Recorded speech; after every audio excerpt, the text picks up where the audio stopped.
Hoy se celebra el Día Internacional de la Educación. El objetivo es reconocer el importante papel que desempeña en favor de la paz y del desarrollo. Es la 6ª edición de este día, que se celebra este año bajo el lema Aprender para una paz duradera. Según los datos de la UNESCO, en la actualidad, 250 millones de niños y jóvenes están todavía sin escolarizar y 763 millones de adultos son analfabetos, la mayoría de ellos en regiones en desarrollo. Un día como el de hoy hay que hablar sí o sí de la inteligencia artificial, que ha irrumpido de lleno en las aulas, un tema que sin duda, según los expertos, no se puede dejar de lado, sino que hay que reflexionar sobre su uso y cómo integrarlo en ellas. Hoy en Plaza al Día, el reto de educar para un mundo en constante cambio.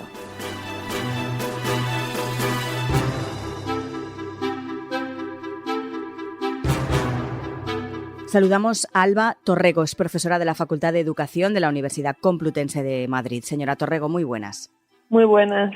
En este Día Internacional de la Educación, en su opinión, ¿cuáles son los retos de la educación del futuro? ¿A qué nos enfrentamos? Bueno, pues los retos son muchos porque la sociedad es muy cambiante y actualmente tenemos una sociedad que nos demanda una educación de los alumnos no solo en el conocimiento, sino también en las demandas sociales que están sucediendo. Por ejemplo, una educación cívica, una educación que no pierda de vista problemas sociales, como por ejemplo el medio ambiente, la pobreza, las desigualdades, la brecha digital.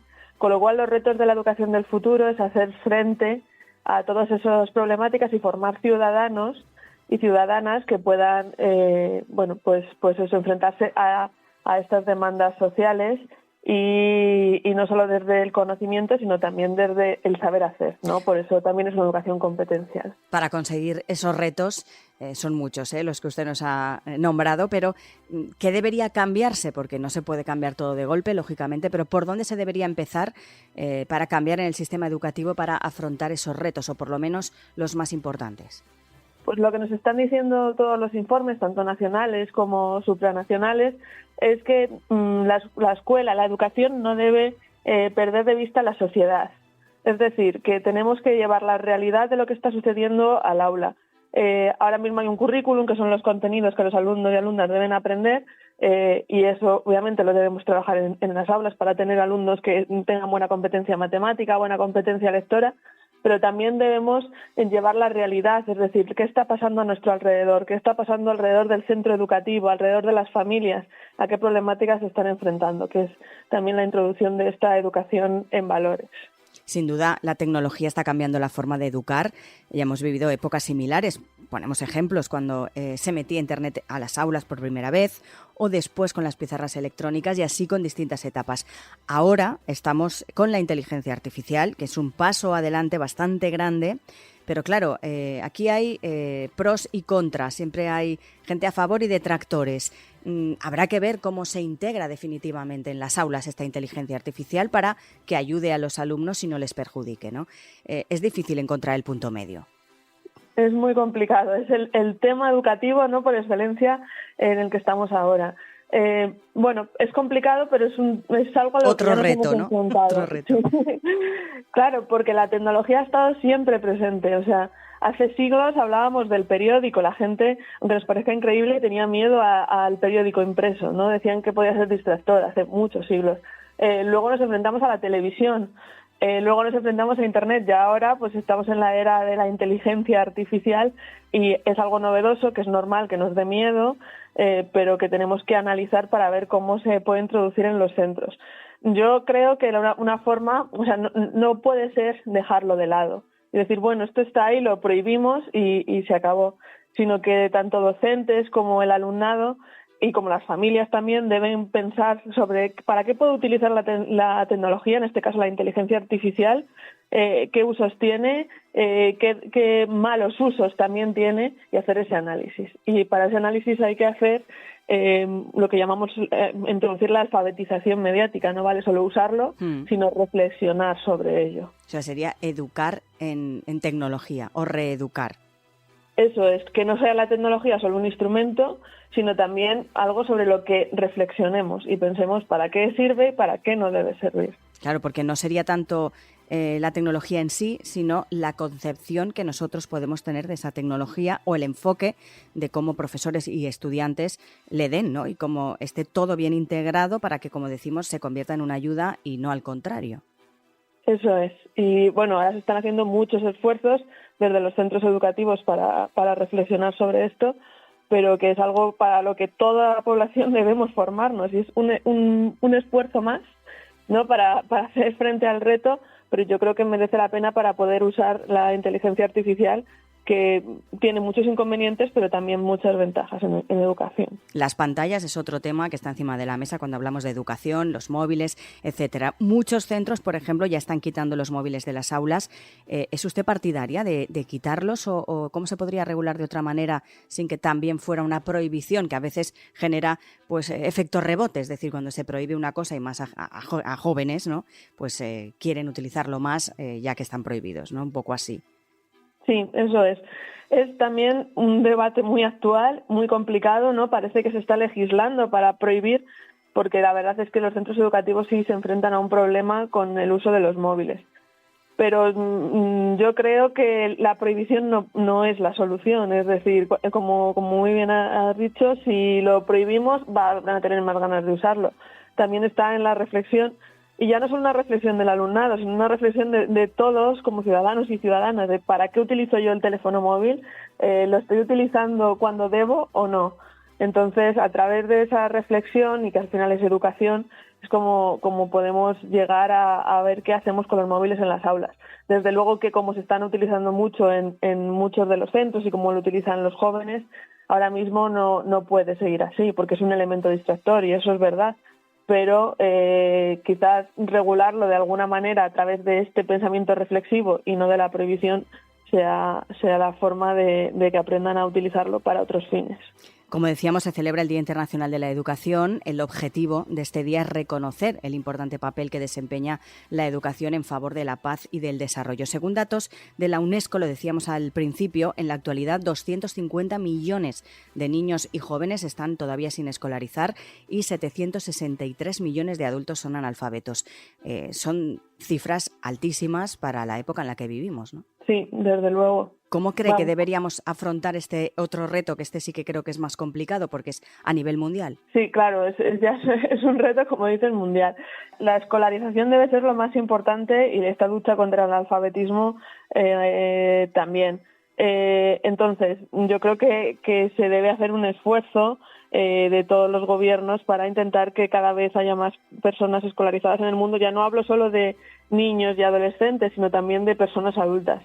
En España la tasa de niños y adolescentes escolarizados es altísima, pero todavía nos sorprende muchas veces que nos encontramos gente adulta que es analfabeta. Entonces hay muchos programas ahora de formación de personas adultas que bueno, creo que hay que apostar por ellos y a nivel internacional, por supuesto, para intentar acabar con todas estas tasas de analfabetismo. Hablemos también de otra cuestión y sobre todo volviendo a nuestro país, se habla, por ejemplo, de altas tasas de fracaso y abandono escolar en España. Pero, ¿qué se podría hacer en este caso para reducir esas cifras y sobre todo para mejorar ese fracaso escolar? Lo hemos visto recientemente en el informe PISA. Sí, eso es. Cada vez que salen los datos del informe PISA nos echamos las manos a la cabeza, ¿no? Porque estamos muy abajo de la media en comprensión lectora, cálculo, etcétera. Bueno, yo creo que los datos del informe PISA hay que cogerlos un poco con pinzas, porque no sabemos muy bien qué les han preguntado, en qué momento, etcétera. Entonces, yo no los tendría muy en cuenta, pero sí que es cierto que España es uno de los países, por ejemplo, de la Unión Europea con más tasas de abandono. Y, por ejemplo, otro dato significativo, es uno de los países con más tasa de repetición de curso.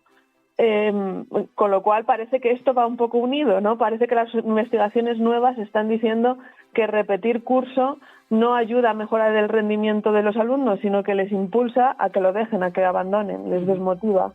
Entonces, algunas de las medidas que se están tomando a nivel legislativo en España es que no haya tanta repetición de curso, que sea el claustro de profesores quien decida si un alumno pasa de curso o no pasa de curso. Pero a nivel de centros también se está haciendo mucho esfuerzo con programas en los que se intenta involucrar a las familias para que impulsen a este alumnado, o se intenta poner en marcha programas de acogida para que nadie se quede fuera. Pero claro, sí, el fracaso escolar sigue siendo uno de los temas más grandes de España, sobre los que tenemos que reflexionar y sobre los que se escucha todos los días que se van a poner más horas de lengua, más horas de matemáticas, y si preguntamos a los docentes que están en las aulas, pues seguramente nos digan que algo de lo que hace falta es bajar la ratio, no bajar el número de alumnos por aula, que actualmente es muy elevado y no permite atender a la diversidad de todo el alumnado. Ese es otro punto que también genera controversia, es decir, siempre se habla de bajar ese ratio para que los niños estén pues más centrados o menos tengan menos distracciones y los profesores puedan tener también más el foco en cada uno de ellos. Se habla mucho en el Día Internacional de la Educación de los alumnos, pero también se tiene que hablar de los docentes. ¿Cree que sería necesaria una evaluación del profesorado? ¿Cómo debería evaluarse y quién debería hacerlo? Es decir, ambas partes, tanto los alumnos como los profesores, deberían ser evaluados para mejorar esa educación. La evaluación es otro punto clave, ¿no? Estamos tocando todos los puntos que son que hay que reconsiderar. Yo creo que las evaluaciones a nivel general siempre son buenas, ¿no? Un centro educativo tiene que evaluarse y evaluar un poco el currículum que está dando, cómo lo está dando, sus docentes, cómo está funcionando, los planes de centro. Y una de las cosas es el profesorado. Claro, el problema es que el alumnado evalúe al profesorado, porque entonces se ve como una pérdida de poder del profesorado. De, bueno, tengo que poner buenas notas para que me evalúen bien. Pero yo creo que sin pervertir tanto el sistema, a lo mejor sí que se puede realizar una evaluación, ya digo, más no a nivel de profesorado, sino a nivel de centro, sobre qué está funcionando, qué no está funcionando, y sobre todo hacer el esfuerzo de poner estas cosas por escrito. Porque muchas veces, ya sé que esto es más burocracia para los docentes, y cualquier docente que me escuche dirá, otro informe más. No, simplemente sentarse toda la comunidad educativa a reflexionar sobre qué está sucediendo en el centro, qué se está haciendo bien y qué hay que mejorar, sin necesidad de rellenar 400 papeles como ya tienen que hacer todo el rato, ¿no? Porque la burocracia es uno de los problemas a los que se enfrentan. Pero sí reflexionar, hacer una evaluación, aunque no sea ponerse una nota, sino simplemente decir qué hago bien, qué no hago tan bien y cómo se puede mejorar. Claro, eso es. Sí que es verdad que también se ha hablado y mucho de la nueva ley de educación, de la conocida LOMLOE, otra ley que también ha generado polémica. Es difícil acertar con las leyes de la educación porque cada vez que se cambian también generan polémica. Es complicadísimo acertar y hacerlo correctamente para precisamente conseguir esos retos con los que usted nos decía y sobre todo también mejorar el fracaso escolar, etcétera. En este caso está la LOMLOE y también ha generado mucha polémica en su implantación en diferentes comunidades autónomas. Es muy difícil porque la ley cambia mucho, Claro. entonces no da tiempo a implementarla. Llevamos muchas leyes en el periodo democrático. Cada vez que hay un cambio de gobierno, casi hay un cambio de ley. Entonces, casi no da tiempo a ver los resultados de ninguna ley. O sea, bueno, ha habido leyes que no se han llegado a implementar completamente, muchas. Entonces, si no hay un acuerdo sobre cómo queremos que sea la educación y vamos dando un poco bandazos de un lado a otro porque las leyes cambian mucho, pues es muy difícil enfrentarse a todos estos retos. Luego también las leyes de educación van poniendo remiendos a cosas que se encuentran. Por ejemplo, ahora que hemos hablado de competencia digital, ¿no? Pues con el COVID nos encontramos que había que formar a los docentes en cómo usar herramientas tecnológicas y se propuso la competencia digital docente. Pero esto ya se hizo a posteriori cuando se vio el problema, no antes. Entonces también lo que se echa en falta en estas leyes de educación es que puedan pues ir un poco por delante de lo que va a suceder, que se pregunten sobre qué va a pasar en las aulas y puedan legislarlo y no que vayamos un poco detrás y todos los docentes, alumnos y familias a matacaballo un poco para saber qué dice ahora la ley. Por último, una última reflexión en este Día Internacional de la Educación. ¿Qué cree que deberíamos hacer también la sociedad para mejorar esta educación en nuestro país? Bueno, pues lo primero, ver la importancia que tiene la educación. Muchas veces menospreciamos la educación, decimos que los docentes tienen un trabajo muy fácil, muchas vacaciones, ¿no? Eso no ayuda Eso para también, nada, sí. porque ser docente es una tarea muy complicada. Y luego muchas veces también nos pensamos que sabemos todos mucho de educación porque como todos hemos ido a los centros educativos y hablamos muchas veces desde nuestra visión. Y bueno, pues la educación es algo muy complejo donde exige mucho trabajo y ese sería un primer punto, ¿no? Ponerlo en valor y luego pues también una inversión grande en educación del Estado donde para poder poner en marcha estos proyectos de bajar la ratio, introducir la tecnología, porque si no solo lo hacen los docentes en los centros es un esfuerzo enorme. Con lo cual, creo que hay que dignificarlo un poco. Y que quizás también hay bastante más diferencia entre, por ejemplo, los centros públicos y los privados, ¿no? Que haya un poco más de unidad, ¿no? Claro, sí. Que los centros tengan un poco de autonomía también para poder llevar a cabo estos proyectos. Salva Torrego, profesora de la Facultad de Educación de la Universidad Complutense de Madrid. Gracias por estar hoy con nosotros. Nada, muchas gracias a vosotros.